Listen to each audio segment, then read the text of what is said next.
ప్రకృతి సింధుకు ప్రధాన శత్రువు అని వ్యాఖ్యానించాడు. మొహంజోదారో 7 సార్లు, షాన్హుదారో కూడా వరదలకు ధ్వంసమైన నగరాలు. రాబర్ట్ ఎల్ రైక్స్ భూకంపాల వలన, మరి భూకంపాలు వచ్చినప్పుడు రెక్టరీ స్కేల్తో కొలుస్తాం కదా, మరి ఆ రెక్టరీ స్కేల్ని మనం ఇక్కడ రెక్టరీ స్కేల్ వచ్చేసి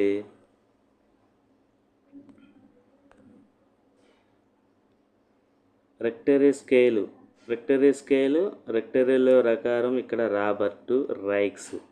ఈ విధంగా మనం రైమింగ్ వర్డ్ ద్వారా, రైమింగ్ లెటర్ ద్వారా, రైమింగ్ ప్రొనౌన్సియేషన్ ద్వారా మనం గుర్తుపెట్టుకునే అవకాశం ఎక్కువగా ఉంటుంది. కాబట్టి ఇటువంటి పదాలను మనం మైండ్ మ్యాపింగ్ ద్వారా గుర్తించాలి. డాక్టర్ అగర్వాల్ నదులు ఎండిపోవడాన్ని నదులు అడుగంటిపోవడం వల్ల అగర్వాల్ అడుగంటిపోవడం